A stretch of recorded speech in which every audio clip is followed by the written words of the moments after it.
好，各位同學，大家好，我係 Mr. Ammon So。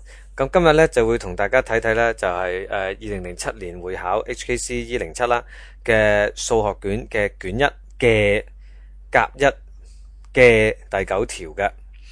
咁喺我哋落呢個 video 之前呢，咁希望同學仔你有份卷喺手啦。如果唔係，你唔知我講乜啦。亦都期望同學仔你係曾經嘗試過去做呢一條嘅題目，得唔得？希望同學仔咧就透過 problem solving 咧係去學習嘅，掂唔掂 ？OK，咁我哋就落噶咯。好啦，第9條咧其實咧就係講一個線形嘅。第一咧就要求你咧就係去計嗰個嘅圓心角啦，即係話喺由2條半徑加一個圓心組成嘅圓心角啦，得唔得？咁我哋睇下點樣去計翻嗰個嘅圓心角咯。咁佢又俾咗啲資料你嘅，咁佢就話俾咗個弧 AB 你嘅。咁其實弧係乜嘢嚟呢？有冇人可以講到俾我聽呢？弧呢其實就係一部分嘅圓周，得唔得？弧長就係圓周嘅一部分，得唔得 ？OK， 即係話好似一個戒指咁樣，佢係其中一節嘅啫，得唔得？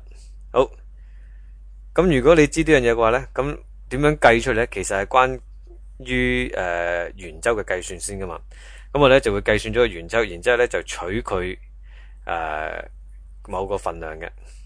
咁好似而家咁，我哋咧就會將呢個圓周咧斬開咗360份嘅。如果我哋最終計到嗰個角 AOB 咧係1度嘅話，咁咪佔咗1份咯。如果我哋最終計到係72度，咪佔咗72份咯，得唔得？好唔 OK？咁弧嘅計算就係咁樣啦。咁所以咧，我哋根據公式咧，我哋咧就擺好晒位，就去計呢個角 AOB 嘅。咁左右手嗱嗱聲除咗2個乘數先啦，然之後最尾就再乘多360度啦，左右手得唔得？咁最終答案咧就會係角 AOB 等於72度噶。OK， 好啦 ，A 部分咧我哋就處理完啦，我哋就輪到處理 B 部分啦。B 部分咧佢咧就係講緊個線形咁，要我哋求嗰個線形面積咧，就答案就以派表示。好，咁其實弧長咧就係圓周嘅一部分，咁面積咧，線形面積咧就係圓形面積嘅一部分嚟嘅，得唔得？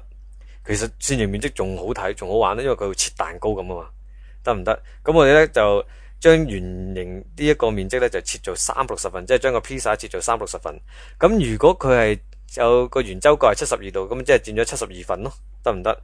咁問題個圓形面積點計咧？就係派 r 2次，派係冇唔使計啦，派係一個緊值嚟噶嘛。R 係幾多啊？就係40嘅2次，咁咪42次咯，得唔得？跟住咧就乘翻佢360份裏邊，我哋到底要攞幾多份啊？就係72份，得唔得？咁好快好 straightforward 咁樣咧就計咗咧，就係320派 cm 2次。咁記住啦，單位唔好漏啦，漏咗你就扣1分噶啦，成份卷。